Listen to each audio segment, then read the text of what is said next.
राधे राधे दोस्तों, जय श्री कृष्णा। कर्म और भाग्य में कौन ज्यादा महत्वपूर्ण है, इस विषय पर दुनिया में सदियों से बहस चली आ रही है। दोस्तों, कर्मवादियों का मानना है कि कर्म बड़ा है, जबकि भाग्य में भरोसा रखने वाले कहते हैं कि भाग्य ही सब कुछ है। लेकिन कोई यह मानने को तैयार नहीं होता है कि कर्म और भाग्य एक सिक्के के दो पहलू हैं। जीवन में दोनों की एक समान महत्ता है। कर्म से ही भाग्य बनता है और भाग्य के द्वारा ही कर्म किए जाते हैं। चलिए जानते हैं। इससे पहले आपसे रिक्वेस्ट है, अगर आपने चैनल को सब्सक्राइब नहीं किया तो सब्सक्राइब करें और बेल आइकन को प्रेस जरूर करें। एक बार नारद मुनि भगवान विष्णु के पास पहुँचे।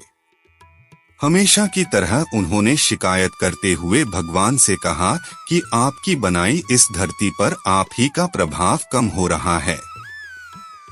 जो लोग धर्म और सच्चाई के रास्ते पर चल रहे हैं, उनका भला नहीं हो रहा और कपटी और दुष्ट लोग बुराई के रास्ते पर चलकर हर दिन तरक्की कर रहे हैं।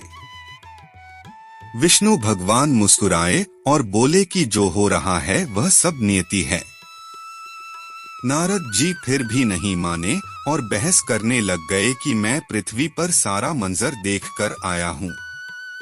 भगवान बोले, अच्छा ठीक है, कोई ऐसी घटना बताओ जिससे तुम्हारी बात सिद्ध होती है।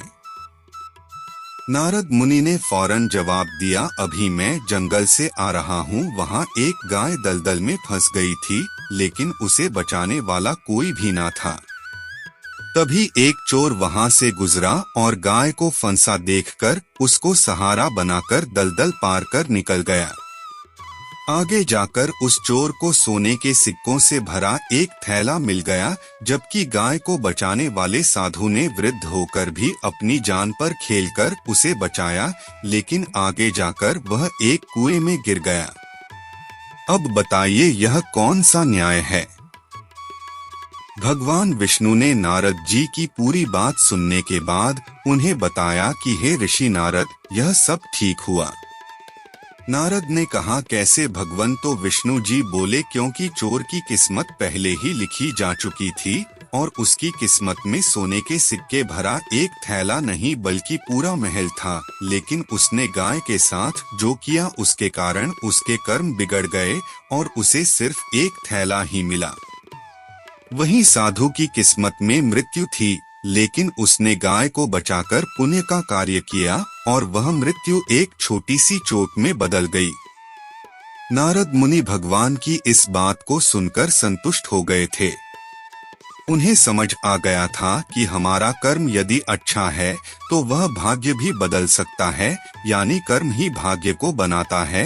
अक्सर जीवन में हमें यह बार बार लगता है कि हम कितने भी अच्छे कर्म क्यों ना कर लें, लेकिन कठिनाइयां कम ही नहीं हो रही हैं। लेकिन कभी हम यह नहीं सोचते कि क्या पता इनसे भी ज्यादा बुरा कुछ होने वाला हो और यह कर्म हमें छोटी परेशानियां देकर बड़ी दिक्कतों से बचा रहे हों।